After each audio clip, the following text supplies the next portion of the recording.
I'm Mike Bennett, Deputy Chief with the Pueblo Police Department. Chief Bennett, thanks for being with us today. I would really like you to, if you can, explain to our readers and our viewers what is differential policing. It's a new policy that Chief Velez talked about last fall, and there's clearly some concerns that perhaps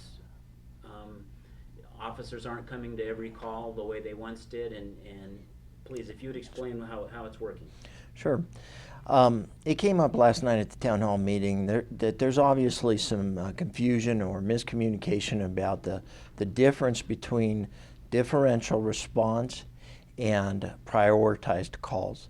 I watched the video clip from Michael Pondo, and I think that there's a little bit of confusion over those two concepts, and they are very distinctly different concepts.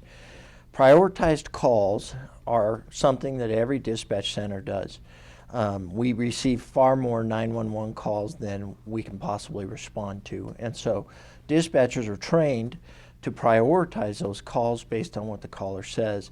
If it's a crime in progress, if it's a serious offense, something happening right now, it's usually a priority 1 call, and then they go down in severity to a priority 4 call. We used to have 7 or 8 different priorities, but about the middle of 2012, we switched it to 4 priorities to try and streamline the process. Anyway, that's how you've got to detail who you're going to send and how you're going to send officers to calls. Most of the time, we'll have 20 or 30 holding calls when we only have 5 or 10 officers to send to those calls. So in order to take those calls in the order of severity that they are, we prioritize them. Officers go to priority 1 calls first, and then 2s, and then 3s, and then 4s. This is different from differential policing. Differential policing is a way to try and put more officers on the streets for those high priority calls. Differential policing identifies the calls that we get that are report based. They don't really need to see an officer, they need to make a police report. And we need to take that information. That information is very important to us, but they don't necessarily need to talk to an officer. Some examples of those kinds of calls might be a very old theft situation where something was stolen several days ago. In some cases, auto accidents with no injuries are considered differential response kinds of calls. Other minor things where there is no crime in progress and it can be handled via the phone or via an online report.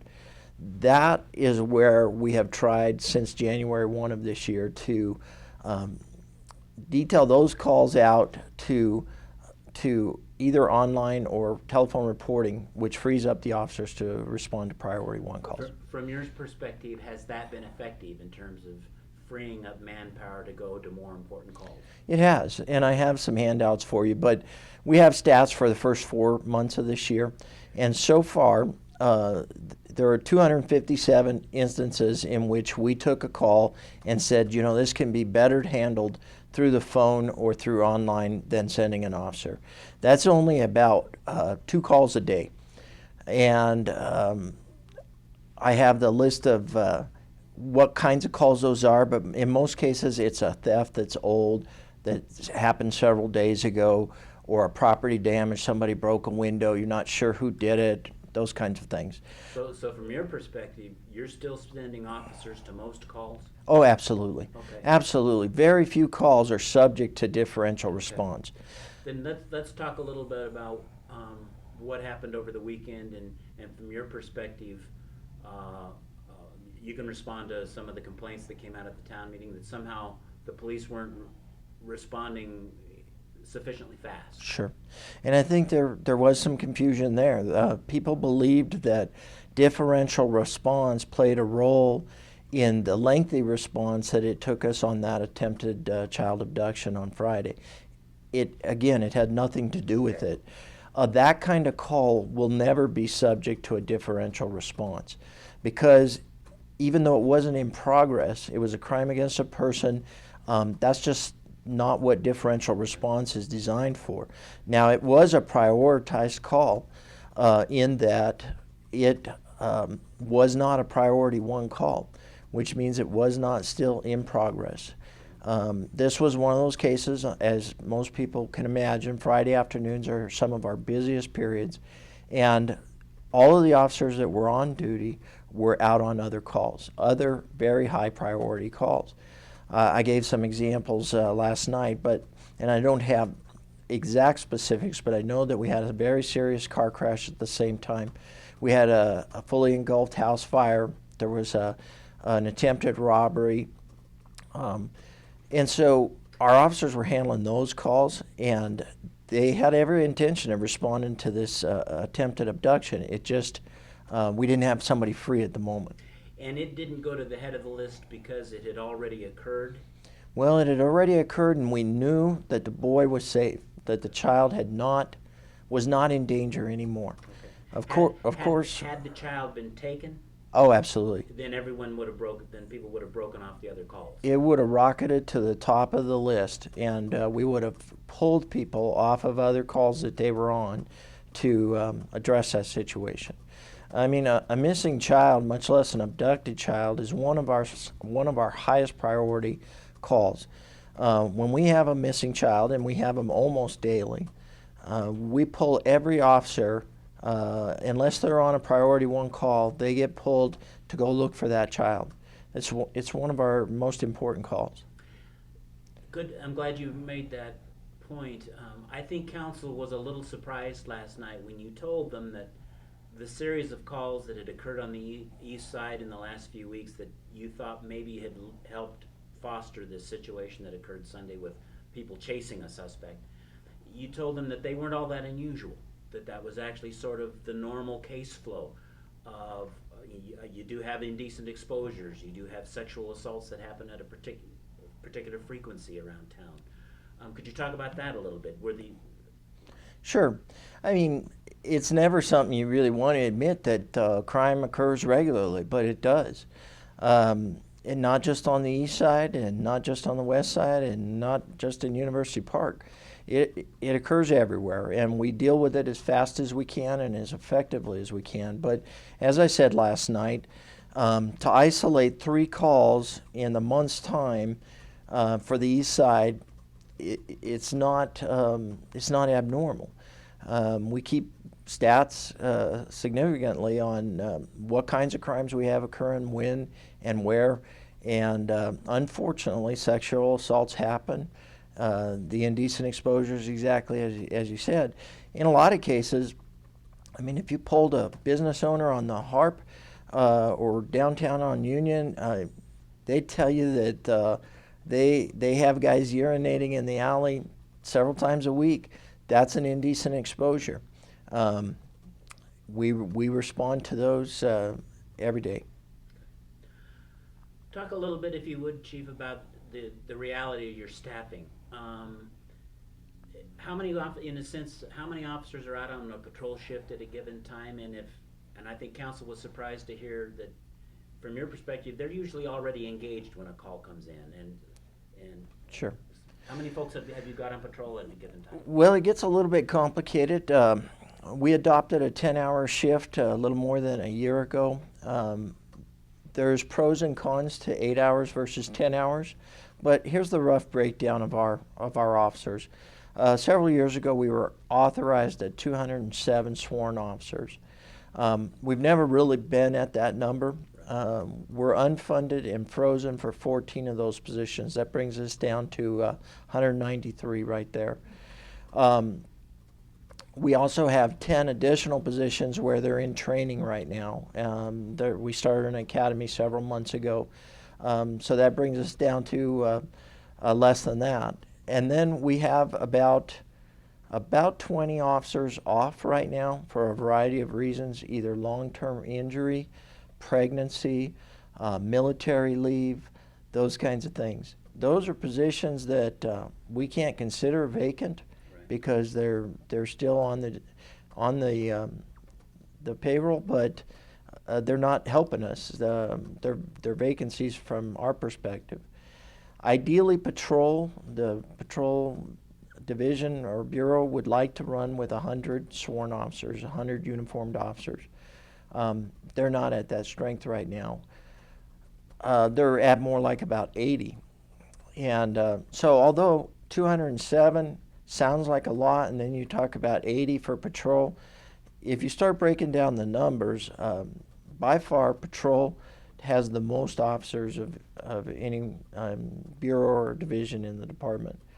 Investigations is limited to about 30 or 40 officers, and then there's the 10 SROs and very few other uniformed officers spread throughout the department. So at any given time, but there may be probably no more than what, 10 officers on the street?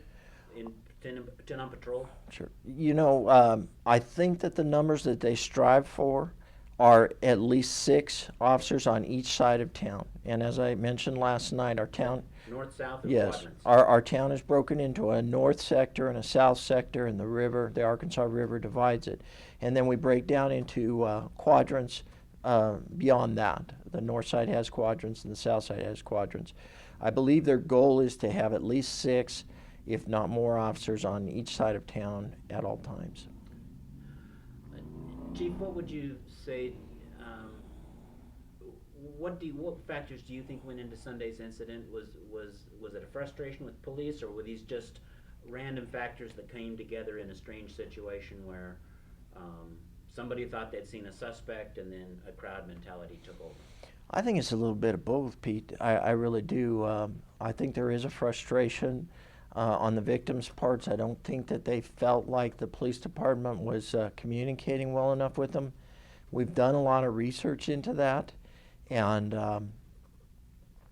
you know, I don't completely agree with that assessment. I have seen a lot of the communications that we have had with the victims. I think that there's a particular group or sector that is unhappy with the police response, and that particular day, they were trying to take an active role in organizing their own search party, basically. Was that unnecessary from your point of view, or something that if that's what they want to do, that's... Well, I think it resulted in a really bad situation for everyone. I think that they misidentified the suspect. They're not trained in police protocol, and they started, for example, showing pictures of the suspect to victims. That invalidates that photo ID for all future purposes. Even if police do it. Exactly. I mean, there's a very specific way that we have to show photos to victims. You can't lead a victim in any way. And these folks did lead the victims. They showed them one picture and said, "Is this the guy?" And the courts have proven that people are susceptible to that kind of leading. Now, the suspect that they got that night was very cooperative with us. We've processed him completely. We did get DNA evidence and search, and we're going to find out if he's involved or not. But at this point, I don't think that he was.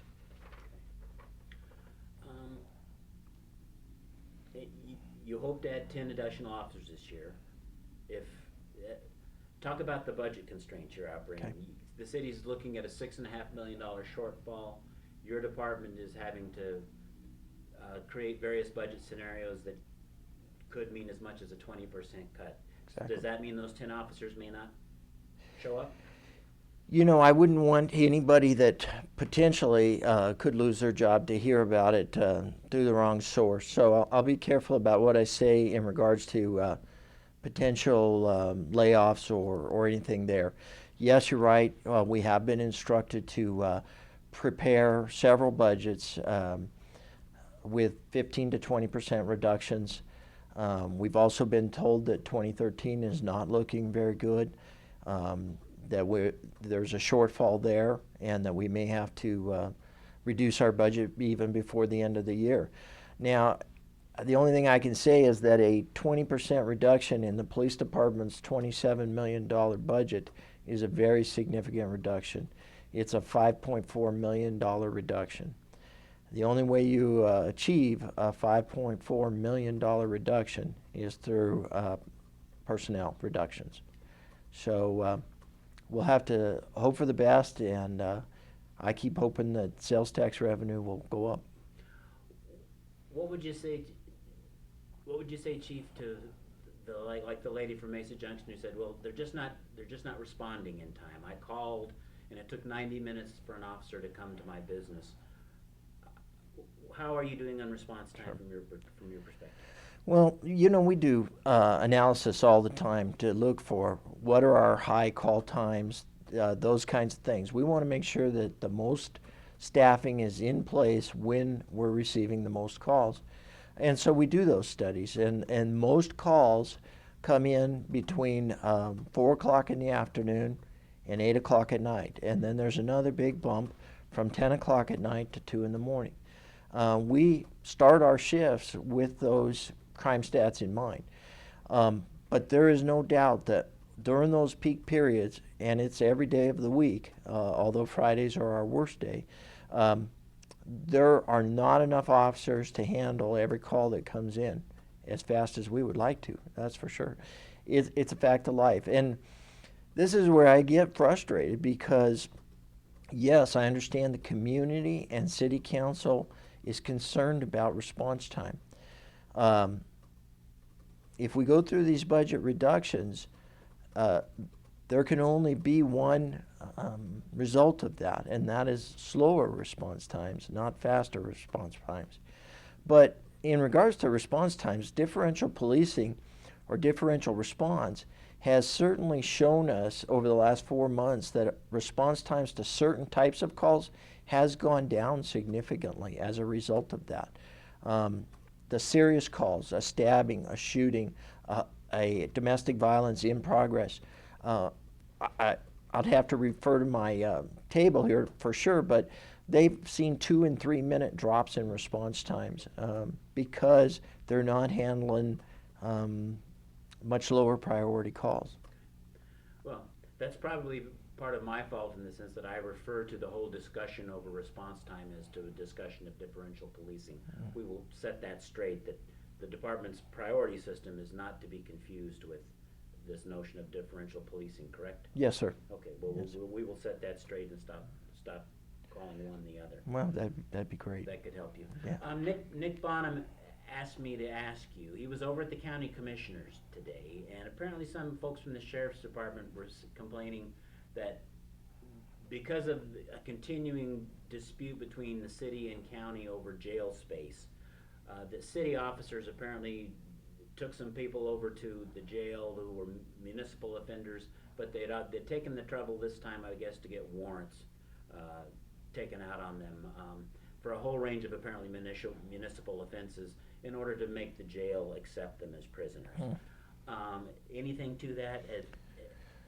You know, that's the first I've heard of that, Pete. And I suppose that would work. I hadn't really thought of that. And now I don't think that we can get a municipal warrant issued fast enough for that to be what's really happening there. Yes, county jail accepts municipal prisoners that have municipal warrants. As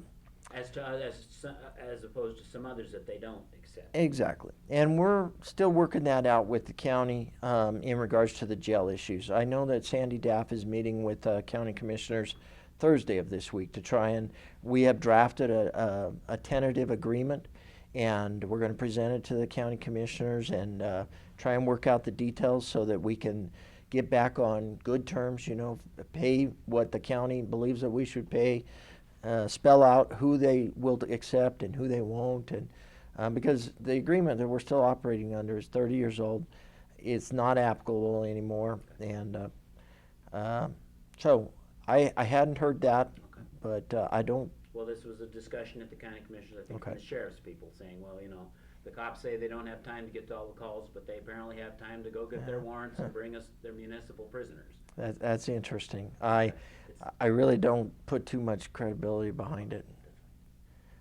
If it comes up, I just want to, Okay. that's what came up today over there. I If the really question appreciate the comes heads to up. you, that's where the discussion came from. I appreciate the heads up. This is just some preliminary stats from January through April of this year, the first 4 months of differential response. The top thing shows how many more reports have been taken by civilian staff rather than officers. In 2012, it was 218 reports taken by civilian staff.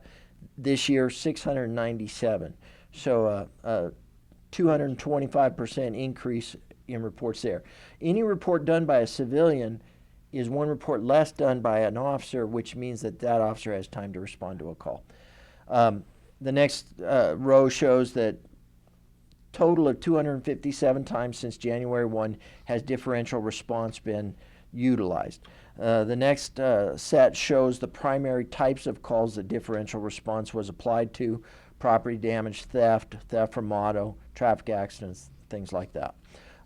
As you can see, the vast majority were property damage and theft.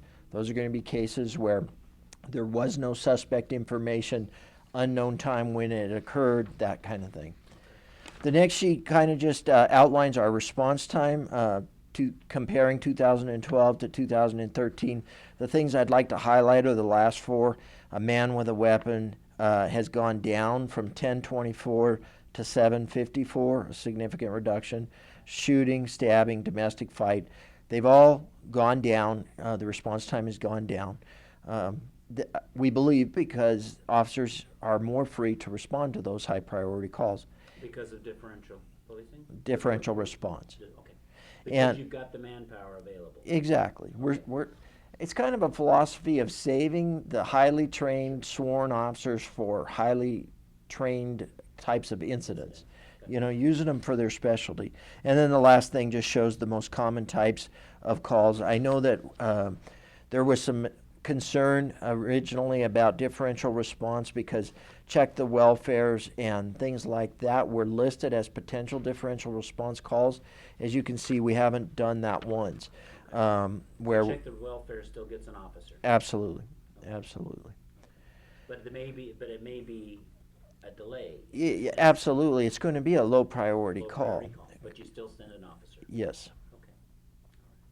Okay. Do you have any questions about any of No, I those? think this is very straightforward. Anything that you wanted to emphasize that we haven't touched on? You know, I don't think so. I just would love to try and clear up the confusion and the misunderstandings, the difference between prioritizing calls and differential I'll do that. response. They're two distinctly different animals, and And the priority system has always been there? That's it's always nothing been in new? place. No, it's Okay, nothing new. So that isn't part of the bringing in the differential system? It's not at all. Okay. Yeah.